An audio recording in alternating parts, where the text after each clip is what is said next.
कई रोज से चमगोइयां चल रही है कि हुकूमत अदालती इस्लाहात का इरादा रखती है और हुकूमत आला अदलिया के जजेस की उम्र बढ़ाने की तजवीज़ पर गौर कर रही है। 175 में जो है ना तरमीम कर दी कि जो सीनियर मोस्ट जज है ना वो चीफ जस्टिस नहीं होगा। फिर वो कह रही है कि हाई कोर्ट में अगर कोई नामालूम उठा के ले जाए तो हाई कोर्ट उनको पूछ ही नहीं सकती। यानी ये जितनी भी तरामीम है ना ये इतनी ताकत देना चाहती हैं कि आपका जो आइन है वो बेआइन हो जाए। मेरे साथ इस वक्त मौजूद है सीनियर कानूनदान अजहर सद्दीक साहब। सर क्या चल रहा है सब कुछ थोड़ा सा बताएं, अवाम बहुत बेचैन है इस वक्त पाकिस्तान की। जब इस मुसवदे को पढ़े ना देखिए सबसे पहला काम जो उन्होंने किया ना आर्टिकल 17 किसी सियासी जमात पे बैन लगाना हो ना तो उसका फाइनल डिसाइड करना है सुप्रीम कोर्ट ने।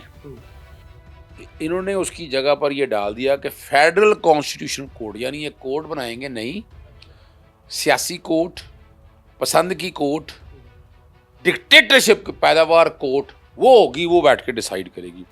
यही नहीं रुके, फिर आर्टिकल 63 में तरमीम करने चले। मैं आप कोशिश करूंगा आराम से बड़ी तेजी से चलूंगा मैं। यानी आप वोट हमारी फेवर में दे रहे हैं, अरबों रुपया कौम का दे देंगे उनको, 50 करोड़ रुपया एक वोट की कीमत थी इस वक्त। एक ने तो किसने कहा आपको? ये आखिर हमारे भी तो चिड़िया रखी हैं, थोड़ी सी कौवे भी हैं, कबूतर भी रखे हैं। आजकल फाख्ता ज़्यादा अच्छी है, मैना ज़्यादा बेहतर हुआ है। ये खबर मैना ने मुझे दी थी, कंफर्म न्यूज़। हाँ ये खबर मैना ने मुझे दी थी कि 50 करोड़ से 100 करोड़ तक बोली चली गई। उन्होंने कहा कि आपको फेवर दे देंगे, जब आप वोट डाल देंगे ना तो इसमें लिख दिया कि सुप्रीम कोर्ट के फैसले में अमल दरामद नहीं होगा, कोई फ़र्क नहीं पड़ेगा उसका, ठीक है ना। बाकी में ज़्यादा वो सारा 175 में जो है ना वो तरमीम कर दी कि जो सीनियर मोस्ट जज है ना वो चीफ जस्टिस नहीं होगा, 5 में से सिलेक्ट किया जाएगा।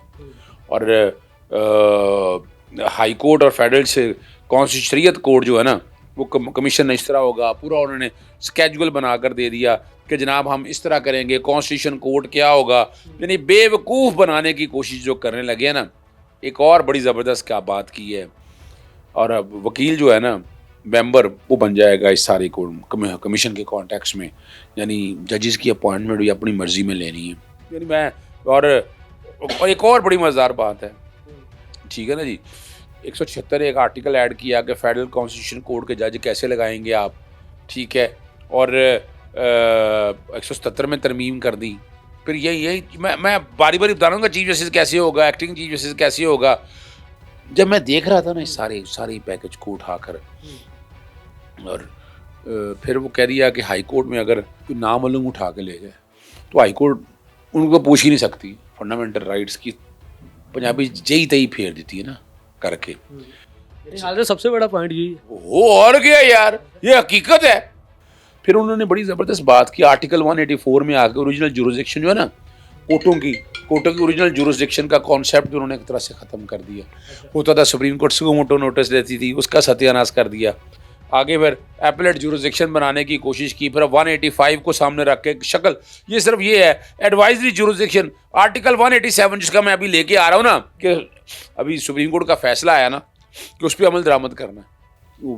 अभी मिसाल के तौर पर आज ही मैंने एक दरख्वास्त दायर की है जिसमें 12 जुलाई का फैसला आया यार, और साफ आप हैरान रहेंगे, इलेक्शन कमीशन मान नहीं रहा था। मैंने टेकिंग अवे सिंबल के सिंबल लेने का इख्तियार जो है वो पार्टी को बैन करना है सेक्शन 215 के कॉन्टेक्स्ट में। इस्लामाबाद हाईकोर्ट में पटिशन फाइल की, लाहौर हाईकोर्ट में फाइल की। लाहौर हाईकोर्ट तो लार्जर बेंच ही नहीं बना, 25 मार्च थी आज तक। वो इस्लामाबाद हाईकोर्ट ने फाइल किया, जब फैसला आ गया ये भागना शुरू कर दिया। तो 25 जुलाई को इस्लामाबाद हाईकोर्ट ने कहा कि सुप्रीम कोर्ट के 12 जुलाई पे मखसूस रिश्तों वाले केस में फैसले पे अमल दरामद की रिपोर्ट मांग ली, ना दी। 6 अगस्त को कहा, अब 19 को लगा हुआ है। लाहौर हाईकोर्ट के अंदर भी ये जो आप बातें कर रहे हैं ना कि सुप्रीम कोर्ट घर आप एक वो चैम्बर में बैठ के फैसला कर, ओ भाई तारीख समझ लो, मेरे से ले लो डाटा सारा। 30 अगस्त को भी कहा, क्या कहा, 30 अगस्त को भी कहा लाहौर हाईकोर्ट ने आर्टिकल 187 के तहत। मैंने 187 इसलिए कह रहा हूँ कि तब कहा कि सुप्रीम कोर्ट का फैसला हो तो उस पर अमल दरामद करना है। बात समझ रहा कि नहीं। अब मेरी उस पट्टी यानी ये अगर कहें ना मुझसे, ये मेरे से बड़ा स्पेसिफिक है कि सिर्फ जो मैं 187 के तहत आया हूँ उस पर अमल दरामद ना हो सके रिव्यू का। और बड़ी कमाल बात है, आर्टिकल 189 में भी जो फैसला जो होगा ना वो कौन सा अमल दरामद होगा। इसी तरह बाकी चीज़ों को लेके आप कितनी ज़रूरी थी ये कॉन्स्टिट्यूशन में ये अमेंडमेंट्स? कॉन्स्टिट्यूशन मतलब ये अमेंडमेंट्स कितनी जरूरी? अच्छा सॉरी कॉन्स्टिट्यूशन ये अमेंडमेंट आने यार शर्म से डूब मरने का मकाम है। जिस किसी ने ड्राफ्ट की है उसका नाम सामने आना चाहिए, उसको अवार्ड जरूर देना है। ये कॉन्स्टिट्यूशनल अमेंडमेंट नहीं थी, ये मेरे देश को बेआइन बनाना चाहती हैं। यानी ये जितनी भी तरामीम है ना, ये इतनी ताकत देना चाहती हैं कि आपका जो आइन है वो बेआइन हो जाए, और बेआइन तो हम होने नहीं देंगे। जरूरी थी ये? नहीं, तो आपको किसने कहा जरूरी थी? 18वीं तरमीम औसाफ साहब, कितने डेलिब्रेशंस हुई, आवाम को इकट्ठा किया गया, 1 साल लगा उस पर, तमाम सियासी जमातें सामने आई, फिर ड्राफ्ट सामने आया, ड्राफ्ट ठीक होता रहा। ये तो रात के अंधेरे में, यानी वो पंजाबी जो रेवड़ नहीं होता, रेवड़ बकरियां की तरह। अब मुझे बड़ी तकलीफ हुई इस बात पे। आपने MNS को, मेरे मुल्क के MNS को, सेनेटर को आपने क्या बनाया हुआ था? सबको बांध के रखा कि पहले आज ही नेशनल असेंबली पास करेगी और आज ही सेनेट पास कर देगी। हालत ये थी इसकी। आगे क्या होने जा रहा है?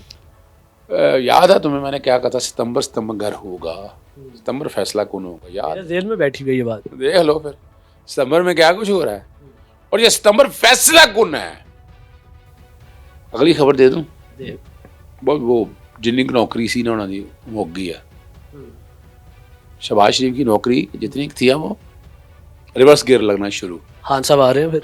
बिल्कुल आ रहे हैं। कब तक? ये ज़रा टाइमिंग फैक्टर मेरे से मत लीजिएगा। मेरा कंसर्न ये है कि खान साहब इस महीने में वो डेटें डला के, अब देखा ना, आज जमानत कबल गिरफ्तारी की डेट थी, वो डेट डाल दी उन्होंने 29 सितंबर के लिए। बड़ी ज़्यादती है यार, सीधा सीधा बेल का केस है, लटकाया जा रहा है। लटका लें, कितना का लटकाना है। इस्लामाबाद हाई कोर्ट के अंदर आपको पता है वह 190 मिलियन पाउंड के अंदर जो रेफरेंस डिस्चार्ज एक्विटल की बात की थी, उसको चैलेंज कर रहे हैं, चैलेंज कर दिया हुआ है इस्लामाबाद हाई कोर्ट के अंदर।